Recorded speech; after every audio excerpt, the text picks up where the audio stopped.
চোর চুরি করেছে, ধরা পড়েছে। উমর রাদিয়াল্লাহু আনহু বলেছেন হাত কেটে ফেলো। তখন সে বলছে যে আমার হাত তো কাটা যাবে না। কেন? আল্লাহ পাক তাকদিরে লিখেছেন আমি চুরি করব, তাই চুরি করেছে।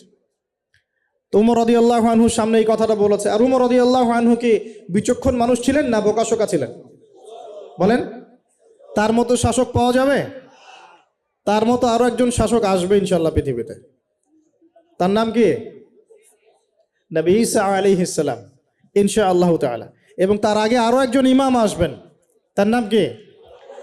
তার নাম হচ্ছে মুহাম্মদ। কি নাম? তার নাম মুহাম্মদ, তার উপাধি হচ্ছে মাহদি। কখন আসবেন? যখন পৃথিবীতে যুদ্ধ বিগ্রহ ছড়িয়ে পড়বে, ব্যাপক আকারে মালহামা চলবে, তখন আসবেন। কাদের পক্ষে আসবেন? মুসলিমদের পক্ষে। কি উদ্দেশ্যে আসবেন? সারা বিশ্বে জুলুম তুলে ফেলার জন্য। এবং আরেকটা কি উদ্দেশ্য? ওই জেরুজালেম উদ্ধার করার জন্য। কোন জেরুজালেম? যেটা এখন ইহুদিরা দখল করে আছে। চারপাশে আরবরা, মাঝখানে ও কেমন করে দখল করে আছে? আরবদেরকে হাতের মুঠোয় নিয়ে নিয়েছে। এই কারণে মুনাফিকদের উপর টিকে আছে সে, এবং তার পশ্চিমা মিত্রদের উপর টিকে আছে। ঈসা আলাইহিস সালাম কেন আসবেন? এই জায়গাটা পুনরুদ্ধার করার জন্য। ঈসা আলাইহিস সালাম কি পরাজিত হবেন না বিজয়ী হবেন? কত বছর বিশ্ব শাসন করবেন? 40 বছর। এগুলো হবে বিশ্বে, এগুলো হওয়া এখনো বাকি আছে। আরো কি হবে? মুসলিমরা কনস্ট্যান্টিনোপল আবার জয় করবে। এই কনস্ট্যান্টিনোপলের মধ্যে ফিতনা দেখা দিবে অচিরেই, মুসলিমরা ওইটা আবার দখল করবে ইনশাআল্লাহ তাআলা। আরো কি হবে? বললাম ভূমিকম্পের বছরগুলো আসবে সামনে, এবং মুতায়নুন শাদীদ, মহামারীও আসবে। আরো কি? বড় বড় 3টা ভূমিকম্প বাকি আছে এখনো। আগে বলেছি লেকচারে, একটা পৃথিবীর পূর্বে, একটা পশ্চিমে, একটা মাঝখানে। এগুলো এখনো বাকি আছে। বিশ্বে অনেক কিছু হওয়া এখনো বাকি আছে। এখন যা দেখছি এগুলোই সব না, এগুলো চলে যাবে। সময় কি হবে?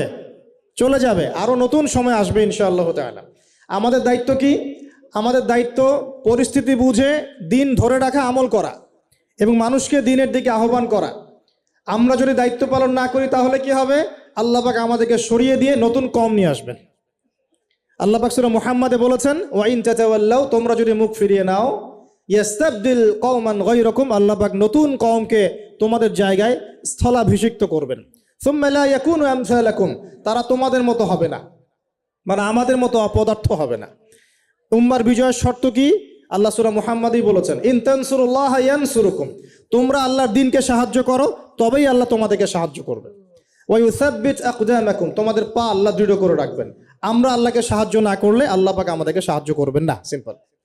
আল্লাহ পাক সূরা রা'দের মধ্যে বলছেন ইন্নাল্লাহা লা ইউগাইয়িরু মা বিকওমিন হাত্তা ইউগাইয়িরু মা বিআনফুসিহিম, আল্লাহ পাক কোনো কওমের অবস্থা ততক্ষণ পরিবর্তন করেন না যতক্ষণ না সেই কওম তার নিজের অবস্থার পরিবর্তনের চেষ্টা করে। তাহলে আমাদের পরিবর্তন কেন হচ্ছে না? কারণ আমরা নামাজ ছেড়ে দিয়েছি। 90% মুসলিমের দেশে কত পার্সেন্ট নামাজ পড়ে চিন্তা করে দেখবেন। আমরা কোরআন ছেড়ে দিয়েছি। 90% মুসলিমের দেশে কত পার্সেন্ট বিশুদ্ধ করে কোরআন তেলাওয়াত করতে পারে একটু খোঁজ নিয়ে দেখবেন। কোরআন শুমারি করে দেখেন, নামাজ শুমারি করে দেখেন, তাহলে বুঝতে পারবেন। আর যারা কোরআন পড়তে জানে তাদের মধ্যে কত পার্সেন্ট কোরআনের অর্থটা বোঝে, এটা আরো বড় বিষয়। তারপরে আবার কারা মেনে চলে, এটা আরো বড় বিষয়।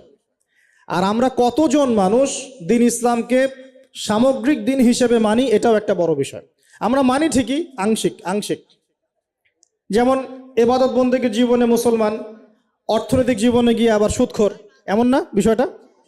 এমন হয় না বিষয়টা? ইবাদত বন্দেগীর জীবনে আমি পাক্কা মুসলিম, কপালে সেজদার দাগ আছে মাশাআল্লাহ, দাড়ি টুপিও আছে মাশাআল্লাহ, কিন্তু ব্যবসায় গিয়ে মাপে কম দিচ্ছি না, ব্যবসায় গিয়ে আমি হারাম ভেজাল দিচ্ছি কিনা, এরকম হচ্ছে কিনা? হচ্ছে। কিন্তু সে কিন্তু মুসলিম এবং নামাজও পড়ে। তা আমাদের সমস্যা ভাই এখানেই। এখন এই সমস্যাটা সলভ করলে ইনশাল্লাহ সব সমস্যা সলভ হয়ে যাবে ইনশাল্লাহ। সমস্যাটা কি? আমরা ইসলামটাকে আংশিকভাবে মানি, পরিপূর্ণ জীবনে ইসলাম বাস্তবায়ন করতে পারছি না। আমি আপনি হয়তো কেউই পারছি না। ফখর করলে বলার নাই যে আমি খুব পারছি, আসলে আমিও পারছি না। কারণ এই যুগে এটা পারাটা খুব ডিফিকাল্ট। এই যুগে পারাটা কি?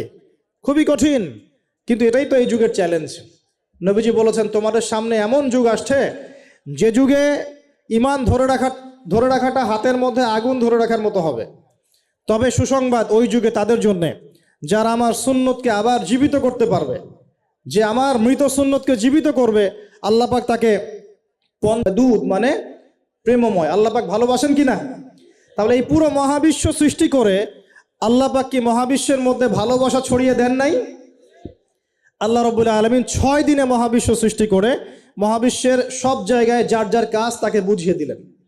কোন গ্রহ কি কাজ করবে, কোন সৌরজগৎ কেমন করে চলবে, দুনিয়া কিভাবে ঘুরবে, সূর্য কিভাবে উঠবে, চাঁদ কিভাবে আসবে, কোন মাখলুক কি কাজ করবে, ফেরেশতাদের কাজ কি হবে, ইত্যাদি ইত্যাদি। আল্লাহ পাক সমস্ত কাজ বুঝিয়ে দিলেন। সূরা আলিফ লাম মিম সেজদা, হামিম সেজদার মধ্যে আছে, পড়ে দেখবেন। আল্লাহ পাক পুরো মহাবিশ্বের দায়িত্ব বন্টন করে দিলেন। এবার আল্লাহ রাব্বুল আলামিন কি করলেন শোনেন। আল্লাহ রাব্বুল আলামিন বলছেন, এই পুরো মাখলুক কায়নাত সৃষ্টি করার পর আল্লাহ পাক তার রহমতকে 100 ভাগে ভাগ করলেন। কত ভাগে? আল্লাহ পাকের দয়া, রহমত, ভালোবাসাকে 100 ভাগে ভাগ করলেন। ভাগ করে এক ভাগ, মাত্র এক ভাগ আল্লাহ পাক পুরো মহাবিশ্বে ছড়িয়ে দিলেন। বলেন সুবহানাল্লাহ। বাকি 99 ভাগ রহমত আল্লাহ পাক তার কাছে রাখলেন। এই এক ভাগ ভালোবাসার কারণেই, এই এক ভাগ ভালোবাসার কারণেই এই যে সন্তান কান্না করলে মায়ের বুক ফেটে যায়, সন্তান অসুস্থ হলে বাবার বুক ফেটে যায়, যেই বাবা সহজে চোখের পানি কাউকে দেখায় না, সেই বাবা জায়নামাজে দাঁড়িয়ে চোখের পানি ছাড়তে থাকে।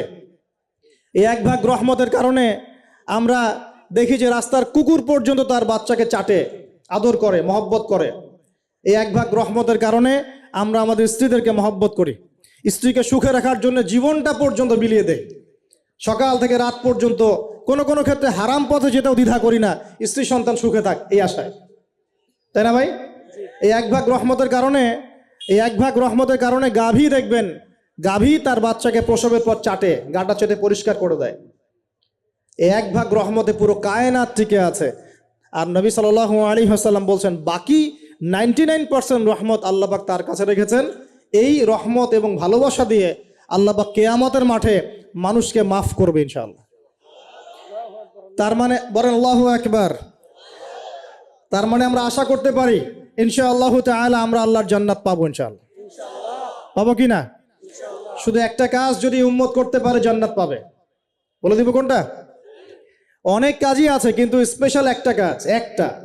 আল্লাহ রাব্বুল আলামিন মেরাজের রাতে তার নবীকে উঠিয়ে নিয়েছিলেন, উঠিয়ে নিয়ে কাছে নিয়ে আসছেন, একদম কাছে, আর যে আরশের কাছাকাছি। নবী সাল্লাল্লাহু আলাইহি ওয়াসাল্লাম বলছেন ওই সময় তার উপর 3টা স্পেশাল ওহী করা হয়েছে। কয়টা? 3টা। একটা হচ্ছে 50 ওয়াক্ত নামাজ। কত ওয়াক্ত? এটা কমতে কমতে কমতে কত ওয়াক্ত হয়েছে? 5। 5কেও কমানোর জন্য কোন নবী বলছিলেন? মুসা আলাইহিস সালাম বলছেন 5ও পারবে না, কমাই নিয়ে আসেন। 5ও যে পারবে না, মুসা আলাইহিস সালাম কেমন করে জানলেন? তার উম্মত 2 ওয়াক্ত নামাজ ফরজ। কয় ওয়াক্ত নামাজ ফরজ ছিল? ওই 2 ওয়াক্ত তার আদায় করতে পারে নাই। এই অভিজ্ঞতা থেকে তিনি বলেছেন যে আপনার উম্মত 5 ওয়াক্ত পারবে না। সত্যি না মিথ্যা কথাটা? আসলেই কি উম্মত 5 ওয়াক্ত নামাজ পড়তে পারছে? আচ্ছা, যাই হোক, আল্লাহ পাক আমাদেরকে পড়ার তৌফিক দান করুন। দ্বিতীয় ওহী হচ্ছে সূরা বাকারার শেষের 3টা আয়াত। কয় আয়াত? সূরা বাকারার শেষের 3 আয়াত ওহী করেছেন কে? আল্লাহ রাব্বুল আলামিন। কোন ব্যক্তি যদি রাতের বেলা সূরা বাকারার শেষের 3টা আয়াত পড়ে সারা রাত ইবাদত করার নেকি পাবে ইনশাআল্লাহ। আর 3 নাম্বারটা হচ্ছে স্পেশাল, সেটা হচ্ছে আল্লাহ পাক বলেছেন, হে মুহাম্মদ সাল্লাল্লাহু আলাইহি ওয়াসাল্লাম, বলেন সাল্লাল্লাহু আলাইহি ওয়াসাল্লাম, তোমার উম্মতের কোনো ব্যক্তি যদি আসমান জমিনের সমান গুনাহ নিয়ে আমার সামনে দাঁড়ায়, আসমান জমিন সমান গুনাহ নিয়ে আমার সামনে দাঁড়ায়, কিন্তু আমার সাথে শিরকের পাপ নাই, আমার সাথে কোনো শিরকের পাপ করে নাই, ইনশাআল্লাহ আমি আল্লাহ তার সামনে আসমান জমিন সমান ক্ষমা নিয়ে হাজির হব ইনশাআল্লাহ।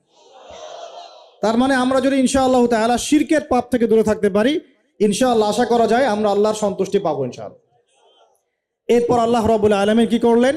আল্লাহ রাব্বুল আলামিন পুরো মহাবিশ্ব সৃষ্টি করে সব দায়িত্ব ভাগ করে দিলেন। ভাগ করে দেওয়ার পরে আল্লাহ পাক জান্নাত জাহান্নাম সৃষ্টি করেছেন কিনা? আচ্ছা, জান্নাত এবং জাহান্নাম কার কার জন্য সৃষ্টি করেছেন বলেন? জিন আর মানুষ। আচ্ছা, এখন জান্নাতের চেয়ে কি শান্তির কোনো জায়গা আছে? আচ্ছা, এই জান্নাত কার জন্য সৃষ্টি করেছেন? জিন আর মানুষ। আচ্ছা, তাহলে আল্লাহ পাক মানব জাতিকে ভালোবাসেন কিনা? ভালোবাসেন কিনা? আপনি যখন কাউকে ভালোবাসবেন তাকে সবচেয়ে সুন্দর গিফট দিতে চাইবেন কিনা? তার জন্য সবচেয়ে ভালোটা কিনতে চাইবেন কিনা? আল্লাহ পাক জান্নাত তৈরি করেছেন কাদের জন্য? আমাদের জন্য। তার মানে আল্লাহ পাক আমাদেরকে ভালোবাসেন কিনা? অবশ্যই বাসেন। আল্লাহ রাব্বুল আলামিন জাহান্নামও তো সৃষ্টি করেছেন। এখন যদি বলি যে তাহলে আল্লাহ পাক কি আমাদেরকে ভালোবাসেন না, জাহান্নামে কিভাবে দিবেন? উত্তরটা কি হবে তাহলে? উত্তর হচ্ছে এই যে যদি আল্লাহ না করুক কোনো ব্যক্তি জাহান্নামে যায়, তাহলে বুঝতে হবে সেই ব্যক্তি জাহান্নামে যাওয়ার যোগ্য ছিল বলেই জাহান্নামে গিয়েছে। কথা কি বুঝতে পারছেন? আর যদি কোনো ব্যক্তি জান্নাতে যায়, তাহলে বুঝতে হবে সেই ব্যক্তির উপর আল্লাহ পাক দয়া করেছেন বলেই সে জান্নাতে গিয়েছে। মানুষ তার আমল দিয়ে জান্নাতে যেতে পারবে না, মানুষ তার আমল দিয়ে জান্নাতে যেতে পারবে না, আল্লাহর দয়া অনুগ্রহ দিয়ে জান্নাতে যাবে ইনশাআল্লাহ তাআলা। আল্লাহ পাক আমাদের সবাইকে সেই দয়া অর্জন করার তৌফিক দান করুন। সামনে রহমত পাওয়ার একটা সুবর্ণ সুযোগ আসছে, সেটা হলো রমজান মাস। কি মাস? রমজান মাস। আমরা দোয়া করি আল্লাহ পাক আমাদের সবাইকে সুস্থতার সাথে রমজানের সবগুলো রোজা রাখার তৌফিক দান করুন। নবীজি বলেছেন এই মাসে যে ইবাদত করে তার গুনাহ মাফ করাতে পারলো না, তার জন্য ধ্বংস। বলি নাউজুবিল্লাহ। আমরা তো রমজান আসার আগে দুনিয়াবি প্ল্যান করছি, রমজানে কিভাবে ব্যবসায় উন্নতি করব, রমজানে কিভাবে বেশি লাভ করব। হ্যাঁ, তো রমজান মাস হচ্ছে ইবাদতের মৌসুম। আল্লাহ পাক আমাদের সবাইকে রমজান মাসে 5 ওয়াক্ত নামাজ পড়ার তৌফিক দান করুন, কোরআন তেলাওয়াত করার তৌফিক দান করুন, কোরআন বুঝে পড়ার তৌফিক দান করুন, তারাবির নামাজ জামাতে পড়ার তৌফিক দান করুন, এবং বেশি বেশি মানুষকে ইফতার করানোর তৌফিক দান করুন। যাদের জাকাত ফরজ হয়েছে জাকাত দিচ্ছেন না, আল্লাহর ওয়াস্তে রমজান মাসে জাকাত দিয়ে দিবেন ইনশাআল্লাহ।